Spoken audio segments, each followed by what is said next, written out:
Tēnā koutou katoa, ko Wanakia toku ingoa, I te taha o toku papa ko Ngāpuhi ko Ngāti Kahu o ku iwi, a I te taha o toku mama ko Ngāti Raukawa ki te tonga toku iwi.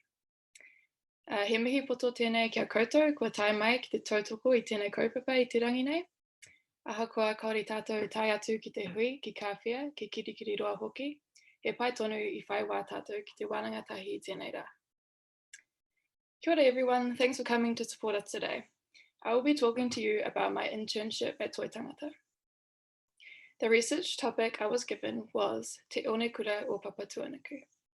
I looked at the ingoa Māori, the whakapapa, and the purpose of the pūmotu, or elements, to inform oranga kai, oranga tinana.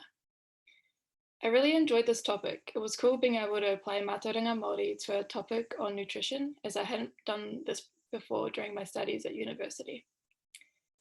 I did struggle at first when I started my research, as there was a limited amount of literature out there on the ingoa Māori and whakapapa of the pūmotu.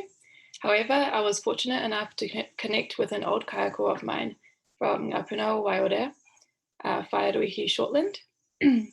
She recently completed her PhD thesis on the Māori interpretation of the periodic table. The reason she chose to pursue this topic was because she saw the disconnect her tauira Māori had with the teaching of Western science. So she wanted something they could better relate to. So I was able to interview her, and this helped me immensely in my research. This is the outline of my presentation. I'll give a brief overview of the nutrients. I'll talk about the ingoa Māori of the pūmotu and the whakapapa.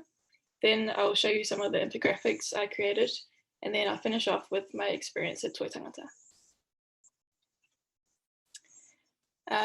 So a brief overview of nutrition. There are 6 classes of nutrients. There are the organic compounds, which are carbohydrates, lipids, proteins, and vitamins. And then there are the inorganic compounds, which are water and minerals. When we think of minerals, we can think of the elements or pūmotu that are found in Papatuanuku, and the minerals found in our kai. These will be the focus of my kaupapa today, with the addition of a few other elements. Minerals can be further categorized into major minerals and trace minerals. These are all considered essential, as our body is unable to either make the minerals or make enough to the levels needed by our body. Therefore, we need to get them from our diet. The minerals marked with an asterisk are what I focused on. So from the major minerals, I looked at calcium, potassium, sodium, and magnesium. And from the trace minerals, I looked at iron, iodine, and zinc. With the addition of some other elements, oxygen, hydrogen, carbon, and nitrogen, which are not considered essential as they are quite abundant. Nonetheless, they're still very important for our survival. So I looked at the ingoa Māori of the elements, which is something I hadn't come across before. In respect to naming the elements that derive from Papatuanuku, the prefix konu was used. This kupu is a contraction of konganuku, and konganuku is a contraction of the phrase ngā konga o Papatuanuku, or the crumbs of Papatuanuku.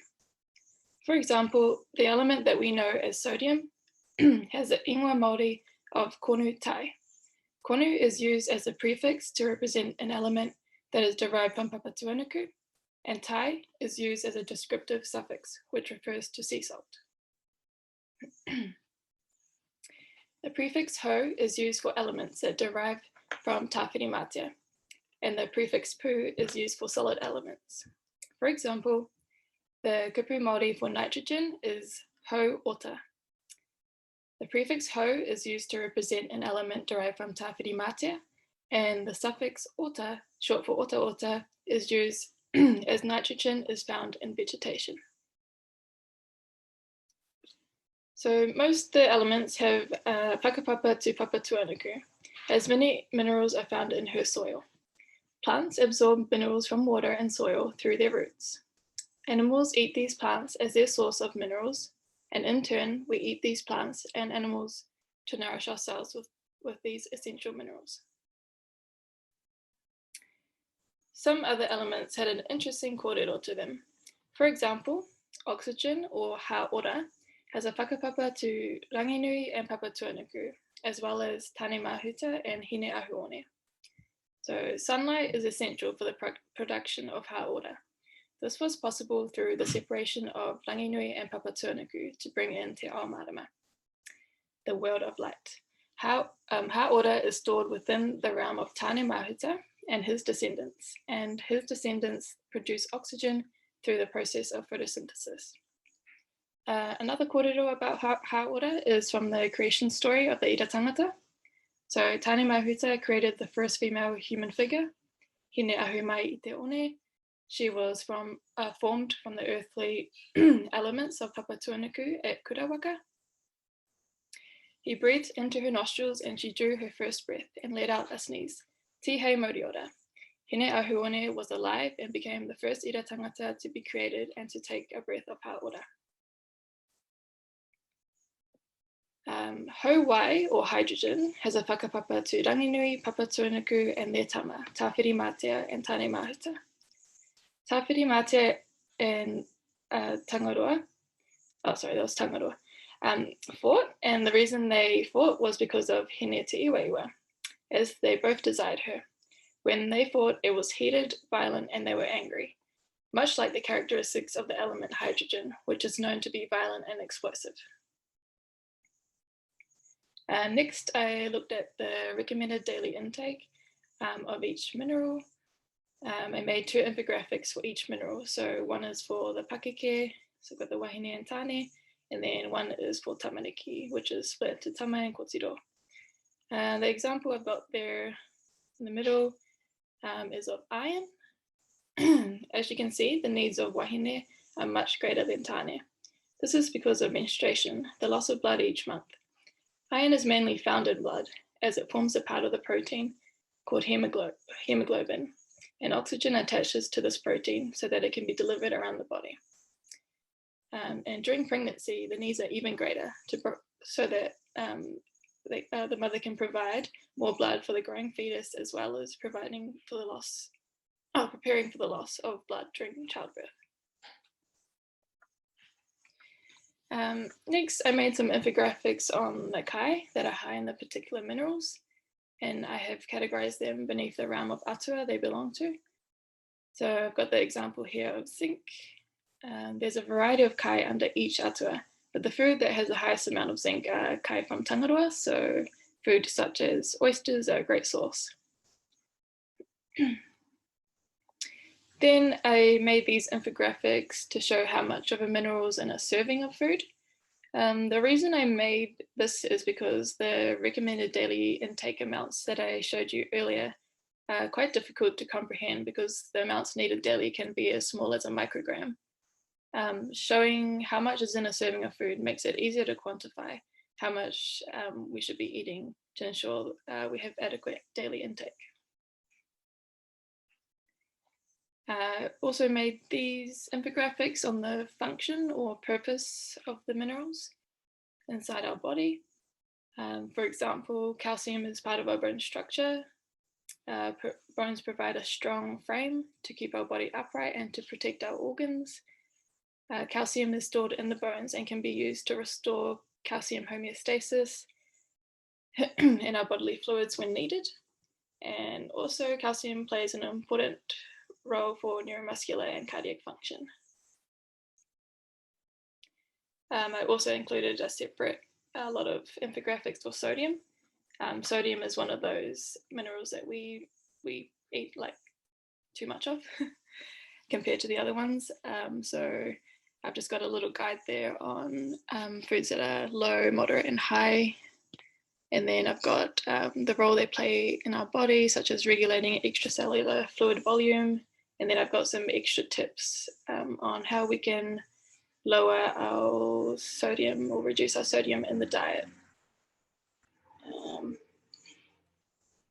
So my learnings were not limited to the research topic alone. During my time at Toi Tangata, we learned about the Māramataka Māori. We had Whaiviki from Healthy Families come in, and she shared with us some kōrero about the Māramataka. We also watched an informative webinar hosted by Toi Tangata about how to follow and apply the manamataka in our day-to-day life. Since that day, I've been trying to follow and align myself with the manamataka as much as I can. We also had the opportunity to get out of the office on a few occasions. In our second week, we had a whakapanoungatanga day where we went on a hikoi to a local wairere in Huia to learn about the Māori of Wai. It was a time to be out in the taiao, move our bodies and swim in the refreshing water. In the new year, we went on a haringa to Rotorua. We spent the day in the taiao. We followed the path of the Wai from the beginning at Rotoiti to Okere Falls, through the Kaituna River, and all the way to where it meets at the sea at Maketu, with each stop providing a different food resource. There was koura in Rotoiti, eels in the falls and river, and fish and shellfish by the moana at Maketu. The kete mātauranga was full by the end of the trip, with kōrero of the history of the area, learnings of how to gather food from the taiao, and how we can practice kaitiakitanga in our own kāinga. Overall, I thoroughly enjoyed my time as an intern with Toi Tangata. The learnings I've gained through this experience have further ignited my passion to continue applying mātauranga Māori in the different facets of my life, and this also will include any future work that I do. That's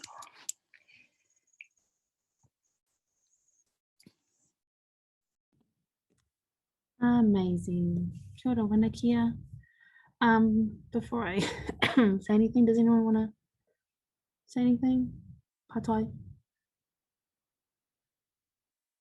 No? Kapai. Wanakia, your kaupapa again, they're not like easy, like they weren't straightforward kaupapa that you guys had. Morena whai, Vicky. And so I just wanted to acknowledge you, Wanakia, for taking this kaupapa on board. and how lucky you were to find or re-find your kaiako who shared her PhD around, she kind of translated the periodic table, is that right? It had already been translated, but she did a lot of research on that, which not many people have at all. Yeah.